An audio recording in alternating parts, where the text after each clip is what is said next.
नमस्कार, आपण पाहताय लोकराज्य न्यूज 24. पाहुयात महत्वाची बातमी.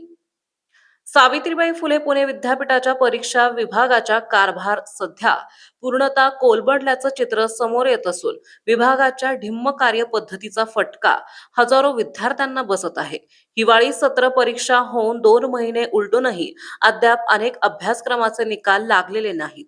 मात्र विद्यापीठाने आगामी उन्हाळी परीक्षेचे वेळापत्रक जाहीर केल्याने विद्यार्थ्यांमधून संतापाची लाट उसळली आहे. पुणे, अहिल्यानगर आणि नाशिक जिल्ह्यातील शेकडो महाविद्यालयांच्या परीक्षांची जबाबदारी असलेल्या या विभागाच्या कार्यपद्धतीवर आता प्रश्नचिन्ह निर्माण होत आहे. MA, MCOM, MSc सारख्या पदव्युत्तर वर्गाचे निकाल लागून महिना उलटला तरी अनेक विद्यार्थ्यांचे निकाल संकेतस्थळावर दिसत नाहीत. निकालाच माहीत नसेल तर विद्यार्थी उन्हाळी परीक्षेचे अर्ज नेमक्या कोणत्या आधारावर भरणार, असा प्रश्न महाविद्यालयाकडून विचारला जात आहे.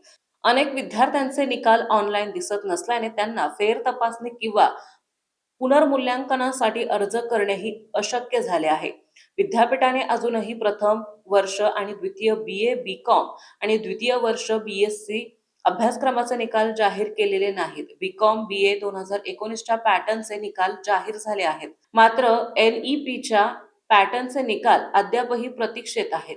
या परीक्षा होऊन 3 महिने झाले आहेत. तसेच पदव्युत्तर अभ्यासक्रमाचे निकाल जाहीर झाले पण विद्यार्थ्यांना दिसत नाही. या अनागोंदी कारभाराचा सर्वाधिक त्रास महाविद्यालयाच्या परीक्षा अधिकाऱ्यांना सहन करावा लागत आहे.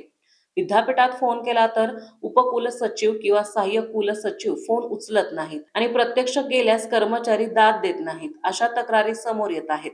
या प्रकारामुळे आम्ही मात्र रोज विद्यार्थ्यांच्या आणि पालकांच्या रोषाला सामोरे जात आहोत, अशी उद्विग्न भावना एका परीक्षा अधिकाऱ्याने व्यक्त केली आहे. महाराष्ट्रातील महत्त्वाच्या आणि ताज्या बातम्या पाहण्यासाठी आजच आमच्या लोकराज्य न्यूज 24 न्यूज चॅनलला YouTube वर सबस्क्राईब करा आणि बेल आयकॉन प्रेस करा.